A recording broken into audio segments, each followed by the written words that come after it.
Hello, Sunday School students. Welcome back to Sunday School Online. I'm your teacher for this session, Deaconess Robin Miller, and I come to you by way of the Greater Bethlehem Temple Apostolic Church, located in Cincinnati, Ohio, in the community of Northside, where our pastor is Bishop James Chapman, our First Lady, Lady Robin Chapman, and where we proudly proclaim as a church family, I knew you knew it. There is a God in Bethlehem, and Jesus is his name. See, you started to say it before I did. Very good. You've been listening. Great job, class.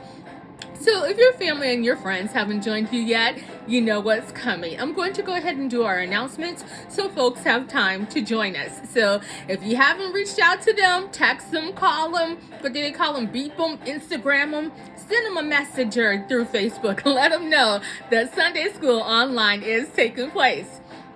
So, just to let you know, we have other classes for different age groups on our GB TAC YouTube Cincinnati channel. Or actually, that's the other way around. I'm sorry.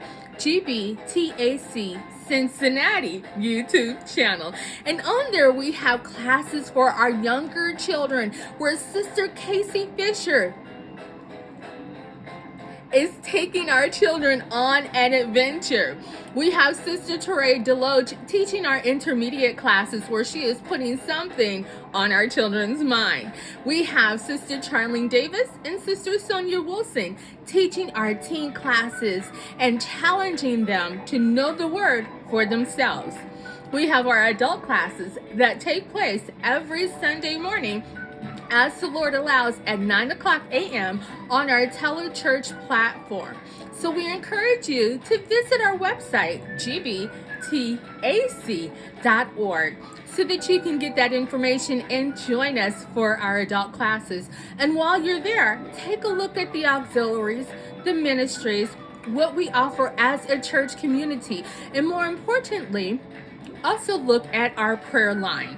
Perhaps you would like to speak with one of our associate pastors and ask them for prayer. We are here to meet the spiritual needs of the community. So please call us on that prayer line if you feel like you need prayer, if you would like information on salvation, if you want to talk about baptism, call us on that prayer line.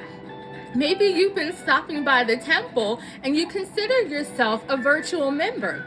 Please call our office line that you will find on that website and speak with our office, or maybe make an appointment to speak with our pastor, Bishop James Chapman, and let him know you've been stopping by the temple.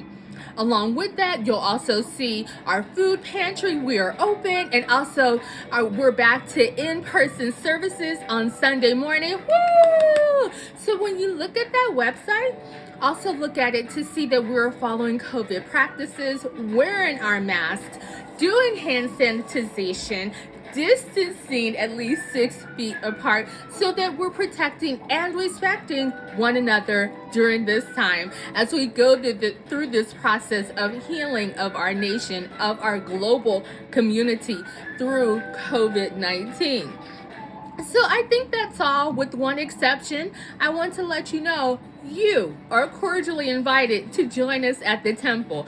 Yes, you. So I do that because I was told, and I take it to heart, and I bring it back each time. I was told by someone, well, no one's ever asked me. Well, I am asking you, and you are welcome at the temple. Okay? So just to let you know, maybe you feel like, you know what, I'm not comfortable at this time, or maybe I'm getting over something like at this time. That is fine. We respect that. Join us for our live worship experience every Sunday morning, as the Lord allows, at 11:00 a.m. through YouTube, through Instagram, through Facebook, through Periscope, and also through our gbtac.org website, where you can click on the link so that you can stream live with us and enjoy the word, enjoy the worship experience, but more importantly, the word of God, because that is what's getting us through this time and sustaining us. So that's it for the announcements for me. we'll go ahead and get started with our lesson. Thank you for joining us, and I'll reintroduce myself. Maybe you're just now joining us. I am your teacher for this session, Deaconess Robin Miller. So welcome back. Welcome to everyone. So this week, we're going to be talking about Miriam and Aaron argue with Moses. And that will be found in the book of Numbers, chapter 12, verses 1 through 16, with our golden text being verse 6 of this same chapter. So with that, and I did forget one thing. I am so sorry. And I'm going to say it now before we get further into our lesson. If you've been stopping by the temple, please remember to like, to subscribe, leave comments. Let us know that you've been stopping by. Okay, so that really is it on the announcements for me. So last week, I like to open up with review so that it all works together for us. Last week, we learned that if we ask for help from God, He will give it to us. We learned that it is dishonoring to God not to thank Him for His provision of our needs and our wants. That when we focus on what others have, we lose focus on what we have and we cannot see properly. And also our homework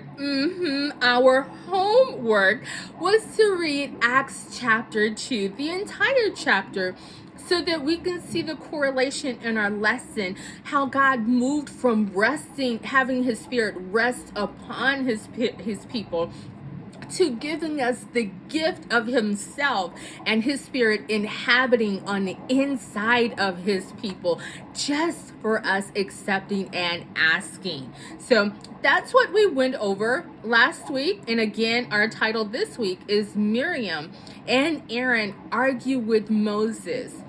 Now, just like in our last session, one of the things that we will see is people losing focus. Now, just to put a foundation on it as we get started, I want to define argue. And argue is to express disagreement, quarrel, to contend or disagree in words. And similar words or synonyms to argue is dispute or deny. Those are some pretty strong words. And this is what Miriam and Aaron did. They disputed with God's leader, Moses. Now, to be clear, it isn't wrong to have your own opinion or to believe something differently. That's fine. God didn't make you a cookie cutter copy of someone else. The things that we observe wrong in the disagreement or the argument with Miriam and Aaron is that they disagreed, they contended, and they showed disrespect for and with Moses publicly. This wasn't just a casual conversation that they had in private or in closed doors. In the midst of the public, all of these people, they questioned why he should be leader. And it's a repeat of the murmuring that we saw in our last lesson, and we know that didn't turn out well. As leaders, we must remember to be careful. Like a supervisor, a big sister, a brother, a cousin, a parent, or a police officer, a pastor, we all are to show the right example for people and not one of dividing people or discontent. Now, Miriam and Moses, they regarded Moses as their little brother and not the leader that God had set in place to lead his people. And in that, we have another reminder. We must remember that our family members are leaders. Yes, there are brothers. Yes, there are sisters, our moms, our dads, our cousin, and even our spouses. But we also have to remember that they are acting in the role God placed them.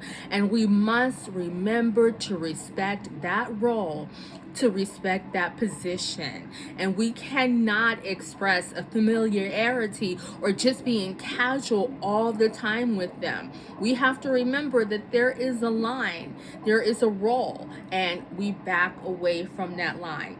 I'll give you a personal example.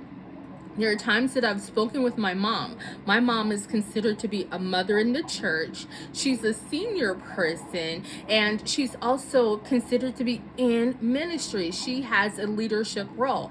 And there are times when we're in the midst of conversation and I have to let her know, Mom, I'm not talking to you as my mom. This next question I'm asking you as a minister. So in other words, as a minister, if it cuts, if it does this, whatever the answer is, answer me as a minister and not as your daughter. Even though I'm always her daughter. But there is a role that we understand our family members have been assigned by God, and we are to respect that. As leaders themselves, Aaron and Moses, remember Aaron in our past lessons, he was the very first and is the high priest at this time. And Miriam is both of their elder sisters. Their elder sister. I'm sorry, I thought I said that wrong. I apologize. Both of their behaviors treated Moses as if he was a peer and not as the leader that God had chosen. They were very casual with him.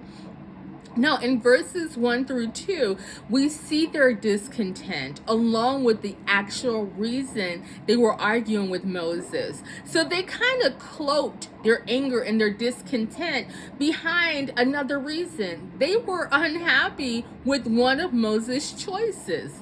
And it's okay if we disagree with someone about their own personal choice, but if their choice isn't in conflict with God's word, it is not disobedience to him, we must remember that our opinion is ours, and it isn't enough for us to contend in such a way that it would cause disharmony or dissension, discord, or division.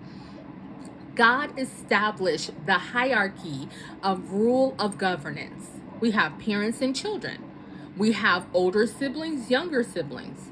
We have teachers and students, pastors and parishioners, government and citizens. We have policemen and civilians. Romans chapter 13, verses 1 through 5 gives us this principle. And we honor God by respecting those he has put into leadership. God also has a way for us to respect and honor leadership. Now, I'm going to give you a really bad example, but I'm doing this for the sake of understanding how we respect and honor leadership. If your leader, whoever that leader is, your parent, your pastor, your teacher, the policeman, if they tell you honor God by always telling the truth, you follow that. If your leader tells you as a 13-year-old, as a 10-year-old, as a 17-year-old, someone who's underage, if your leader tells you to honor God by drinking beer, is that something right that your leader should tell you? I don't think so either. Your leader wouldn't tell you something that's going to be harmful to your body. Your body is still growing. Your body is still developing. Is it really wise to put something foreign in it like alcohol that's considered to be a drug? Is that something that you want to put in your body? Nah, I didn't think so. But if your leader tells you to do it and God tells you to honor your leader, what are you supposed to do?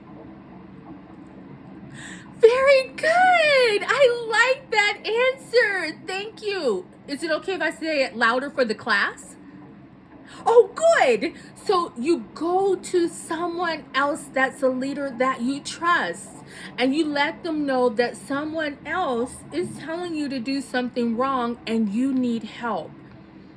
So what do you do if that person doesn't listen or they don't give you very good advice? You go to the next leader. There is someone that is going to help you. Oh, good job. I love it. Yes, and you remember to pray. You ask God for his help because he's never going to steer you wrong. Oh, wow, class, you're on the ball. I love it. Thank you. So one of my favorite places in the Bible is actually in our lesson. It's found in verse 2, the latter clause. And the Lord heard it. That's one of my favorite clauses, one of my favorite sentences in the Bible. God heard Miriam and Aaron murmuring against their brother. Now, in the midst of this, we didn't see Moses praying when the Bible states God heard it. We don't see Moses speaking against his brother and sister or standing up for himself when the Bible states God heard it. God hears and sees what is happening in our lives. Yes, we are supposed to bring our cares to him in prayer, but it isn't to draw his attention to the matter. It is for our benefit. God sees and hears, and he is not caught unawares, meaning he's not caught by surprise. In our golden text, chapter 12, verse 6, God told them, in the Evangelical Heritage Version, it states, he said, listen to my words. When a prophet is among you, I, the Lord, will show myself to him in visions. I will speak to him in dreams. And God goes on in our lesson to tell them Moses, as a leader, is different. He's a different kind of leader. God spoke to him not in visions, not in dreams, but mouth to mouth. God put them back in their places by letting them know this was about him, his selection, and his doing. So later in our lesson, we will see that God punished Miriam, and Moses had to pray for his sister for God's pardon. Moses' response again shows us the example of what a leader should do. He prayed without asking God to get his siblings. He forgave this public disagreement. He didn't hold a grudge. And had he did that, his heart would have needed healing as well, and he wouldn't have been in a place to intercede in prayer for his family. So I have a question for you from our lesson. Okay, you ready? You ready for the question? Okay.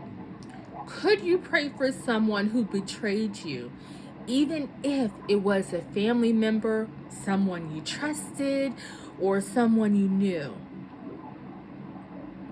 Whew, silence. That's a heavy question. I'd rather have the silence than someone making up an answer that just sounds good. Matthew chapter 5, verses 43 through 45 tells us that this is exactly what we should do. And this is your homework. So think about that question. Could you pray for someone who betrayed you, that was close to you, someone you trusted, or maybe it was a stranger, but you did them no harm, but they did you harm? Could you pray for them? So think about that and then do it. Maybe you already have, but if you haven't, do it. And it can be an honest prayer. What I love about God, and another favorite place for me in the Bible, is when this man is talking to Jesus, and Jesus asks him, do you believe? And the man said, yes, I believe. And then in the very next sentence, the very same breath, or it could have been the very next breath, but it was that close together, he tells God, he asks God, help my unbelief. So he wanted to believe. He asserted, he made a positive statement. Yes, I believe. But then he was very honest and said, help me in this area, because honestly, I'm not there yet. So if your prayer is, God, I need healing in my heart because I am very mad at so-and-so, that's an okay prayer. God can help you right there, and then you can move to praying for that person. So that's your homework. Thank you for joining me. So today in our class, we learned that God isn't pleased when we cause division amongst his people. We learned that God hears and sees our situation, that he already knows about us. And we saw in Moses that if we don't react properly to a situation, that we will cause ourselves to need help from God too, like those who misbehaved. So those are just a few of the things that we learned by coming to Sunday school online. Share them with your family, with your friends, with your classmates, with your cousins. Let them know what you learned in coming to Sunday school online, or better yet, invite them to join you on the next time when we're going to talk about the 12 Spies Mission. And that's going to be found in Numbers chapter 13, verses 1 through 3. And then we're going to skip and go to verses 17 through 25, and then skip again, verses 25 through 33. And our golden text, or our focus verse, is going to be, and let me look at that, verse number 30. So I leave you with my borrowed saying from Veggie Tales. God made you special. There's not another one like you. And He loves you very much. I'll see you on the next time as the Lord allows. Bye.